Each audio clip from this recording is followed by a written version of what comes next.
Good evening. The date is Saturday, January 17th, 2026. And I am your co-anchor for this broadcast. Welcome to this special edition of the Deep Dive. Tonight, we present a global intelligence brief. We turn our attention to a series of escalating crises and strategic realignments that are, right now, reshaping the global order. From the volatile borders of South Asia, where tensions between India, Pakistan, and Bangladesh have reached a fever pitch, To the corridors of power in Washington, where a new administration has initiated a stark paradigm shift in foreign policy. we are witnessing a convergence of localized conflicts and broad geopolitical shifts. That's right. In South Asia, new alliances regarding pharmaceutical trade are emerging in Afghanistan. It's a move that changes the economic map of the region. And at the same time, the upcoming Cricket World Cup has ceased to be merely a sporting event. It has become a theater for high-stakes political posturing. And on a global scale, the United States, under the Trump administration, has pivoted sharply toward a strategy of homeland defense. A strategy that includes a massive visa suspension list affecting 75 nations. Our mission tonight is to analyze the primary patterns of these events. We will identify the impacts at local, national, and international levels. And we will identify the key decision makers, their perspectives, and propose possible courses of action. We will maintain a strictly neutral perspective. Our goal is not to generate fear, but to provide clarity on the facts as they stand. Now, before we proceed, it is necessary to discuss the systems powering today's analysis. This broadcast is brought to you by ProWave AI and is generated by Stylo News. For those unfamiliar, Stylo News is the consumer-facing iteration of the Stylo Intel Ops software. And it is important to underscore that distinction. Stylo Intel Ops is an engine originally architected for enterprise operations, government intelligence, and military sectors. This means that the intelligence we are discussing tonight is derived from a tool designed to support global decision-makers in high-pressure environments. Listeners have effectively unique access to this grade of technology. Stylo News aggregates data from over 250 sources in more than 20 languages. It utilizes vector search and RAG answers to synthesize raw data into actionable insight in under 60 seconds. Let's begin with the geopolitical realignments in South Asia. The balance of power involving India, Pakistan, and Bangladesh is currently in a state of severe flux. The security environment is deteriorating. To understand the present situation, we must look at the specific actions taken by the primary state actors over the last fortnight. Reporting from New Delhi indicates that India is aggressively prioritizing hard power. This follows the reported success of Operation Sindoor in 2025. For context, Operation Sindoor was a strike against terror bases in Pakistan-administered Kashmir. The Indian government views this not as an isolated incident, but as a proof of concept. And so New Delhi has accelerated its military modernization program. This is a clear signal to the region. It is. However, the situation across the border in Pakistan is equally critical. General Asim Munir continues to consolidate power amidst significant internal unrest. And, of course, economic fragility. The military establishment there is operating under immense pressure. They are balancing the need to project strength against India with the reality of a domestic economic crisis. The situation in Bangladesh is, well, it's perhaps the most fluid. The country is approaching critical general elections scheduled for February 12, 2026. And reports suggest the interim government, led by Chief Advisor Muhammad Yunus, is executing a pivot closer to Pakistan. This is a significant realignment. The interim government is strengthening military ties with Islamabad. And notably, considering the purchase of JF-17 Thunder fighter jets. The JF-17 is a multi-role combat aircraft developed jointly by Pakistan and China. A purchase would signify a major shift in defense procurement. If we analyze the national and international impact, we see that India's neighborhood-first policy is facing its severest test to date. This policy was designed to cultivate friendly relations with immediate neighbors. Yet, anti-India sentiment is rising sharply in Bangladesh, fueled by the resurgence of Islamist groups such as Jamaat Islami. And this sentiment appears to be contagious. We are seeing similar patterns in Nepal ahead of their March elections. The region is becoming increasingly polarized. Tensions have also peaked regarding resource management. Following the Pahalgam terror attack in April 2025, India suspended the Indus Water Treaty. We must pause here. The Indus Water Treaty, signed in 1960, governs the water rights of the Indus River system.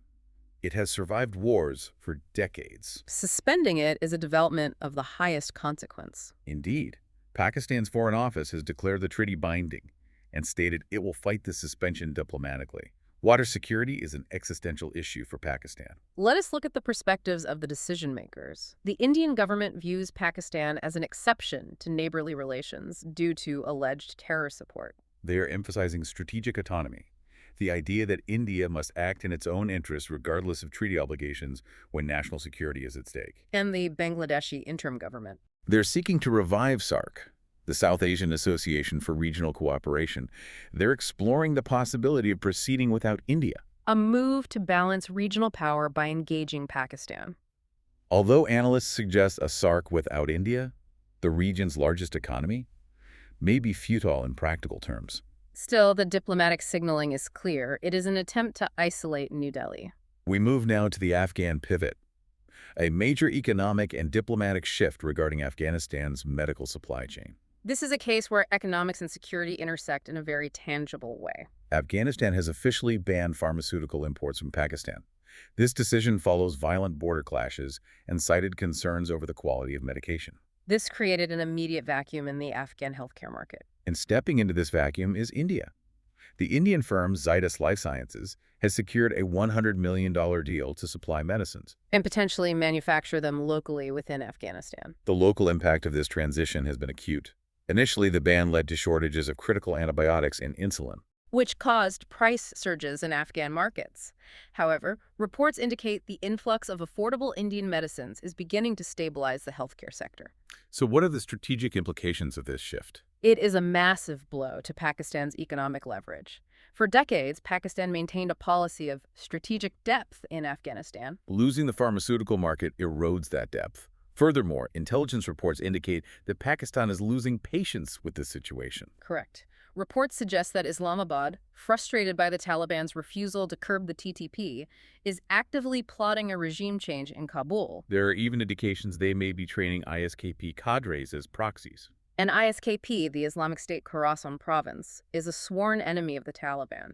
Using them would be a dangerous escalation. A very volatile environment. And we must consider the China factor. Beijing is pressuring Pakistan to stabilize Afghanistan to protect its CPEC investments. But there is a logistical complication for India here. India's primary access route to Afghanistan is the Chabahar port in Iran. And internal strife in Iran is currently threatening the stability of that port.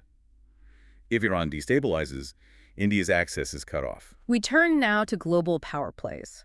The United States foreign policy, under the Trump administration, has shifted its focus to homeland defense. This marks a departure from global policing toward domestic fortification and regional dominance in the Western Hemisphere. The administration has announced an indefinite suspension of immigrant visa processing for citizens of 75 countries. A staggering move that effectively closes the border to a significant portion of the globe. The list includes Pakistan, Bangladesh, Nepal, Bhutan, and Afghanistan. It is notable, however, that India is excluded from this suspension. This exclusion is a significant diplomatic signal. It suggests a bifurcation in U.S. policy toward South Asia. Washington appears to be isolating nations perceived as security risks while maintaining channels with India. Likely as a strategic counterweight. We must also reference the recent U.S. military operation in Venezuela, resulting in the capture of Nicolas Maduro. This reinforces the homeland defense strategy. When we analyze the decision-maker perspectives, the U.S. administration is prioritizing America first. And how has this been received internationally? The Pakistan Foreign Office has expressed hope that this is a temporary review, despite recent attempts to improve relations with Washington. And how are other global powers reacting? Russia and India are strengthening ties. Following Vladimir Putin's visit to India in December 2025, the two nations are coordinating to stabilize Central Asia. As a necessary counterbalance to what they perceive as U.S. unpredictability. Exactly. Now, we address a conflict occurring on the cultural front. Sports diplomacy on the brink. The intersection of cricket and geopolitics has reached a crisis point ahead of the T20 World Cup, scheduled for February and March. Sport is often a mirror of political reality, and in South Asia right now, the cricket pitch has become a battlefield. Bangladesh has officially refused to play matches in India, citing security concerns. The trigger was the exclusion of Bangladeshi pacer Mustafizur Rahman from the Indian Premier League. This was widely interpreted as being due to political tensions. And the response from Islamabad has been opportunistic. Pakistan has formally offered to host Bangladesh's matches, A strategic move to align with Bangladesh against the Indian cricket establishment. adding to the complexity. India has denied visas to U.S. cricketers of Pakistani origin. If we look at social media sentiment, the politicization of the sport is total. Former Pakistani cricketers are vocal, accusing the ICC of bias toward India. In Bangladesh, this cricket crisis is fueling nationalistic fervor ahead of the elections. Precisely, it rallies the base. In India, there is public support for the hardline stance, but the local impact is economic, disrupting tourism in cities like Kolkata and Mumbai. We must also touch upon environmental security. The patterns of life analysis from Stylo News highlights a deepening crisis. The data is alarming. Lahore and Karachi have topped global pollution rankings. And a new ISOMOD report states India alone needs $102 billion annually for climate adaptation in the Himalayas. Looking ahead, what are the most likely upcoming events our listeners should watch for? 4 key areas. First, February 7th to March 8th, the T20 World Cup. Will the ICC move matches? Second, February 12th, the Bangladesh general elections. Third, March 2026, the Nepal elections. Watch for a rise in anti-India rhetoric. And finally, the U.S. visa policy implementation on January 21st and the potential economic fallout. That concludes our formal brief for this evening. It is a complex landscape. Indeed. We would like to remind you that the intelligence behind today's report is available to you directly.